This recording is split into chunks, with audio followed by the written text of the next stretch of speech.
सूरजपाल उर्फ भोले बाबा को गायब हुए लगभग 50 घंटे से ज्यादा का वक्त बीत चुका है। अभी तक पुलिस के हाथ खाली है। पुलिस को अभी तक सुराग भी नहीं मिला है कि भोले बाबा इसी आश्रम के अंदर मौजूद हैं या कहीं और हैं। लगातार न्यूज़ नेशन आपको अलग अलग जगहों की तस्वीरें दिखा रहा है, लेकिन सबसे बहुत ज़रूरी खबर ये कि सीसीटीवी कैमरा जो है उसके ज़रिए जो फुटेज सामने आया, दरअसल उसके ज़रिए ये पता चला कि भगदड़ किस तरह से हुई थी। उस पूरे घटनाक्रम को अब पुलिस जोड़ रही है और सही मायने में जिसकी गलती थी उसको आरोपी भी बनाया जाएगा।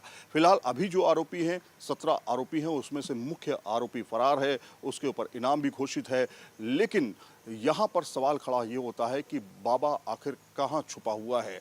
पुलिस लगातार उसकी तलाश कर रही है, अलग अलग जगहों पे छापेमारी भी हो रही है।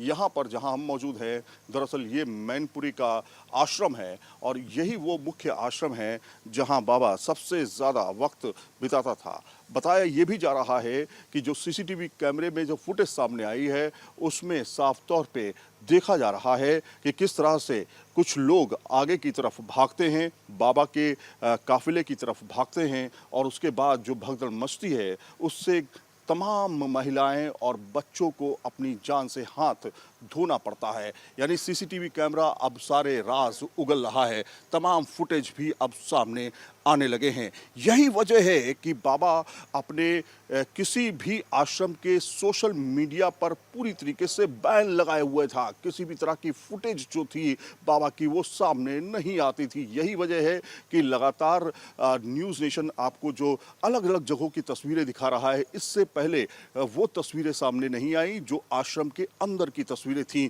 किस तरह से कामकाज होता था, कैसे लोग होते थे, किस तरह से काम करते थे, आश्रम के अंदर खाना पानी कैसे होता था, बाबा का रोल कैसे क्या होता था, सेवादारों का रोल क्या होता था, ये सारी चीज़ें अब इन्वेस्टिगेशन का पार्ट बनती जा रही हैं। लेकिन बाबा है कि अभी तक फरार है, कहीं पर भी कोई सुराग नहीं है। तमाम सेवादार जो हैं उनके द्वारा भी कड़ियाँ जोड़ने की कोशिश की जा रही है। कुछ मोबाइल नंबर्स को सर्विलांस पे रखा गया है, जो बातचीत हुई है उनको डिकोड किया जा रहा है ताकि उस समय जो बातचीत हुई है उसका पता लगाया जा सके।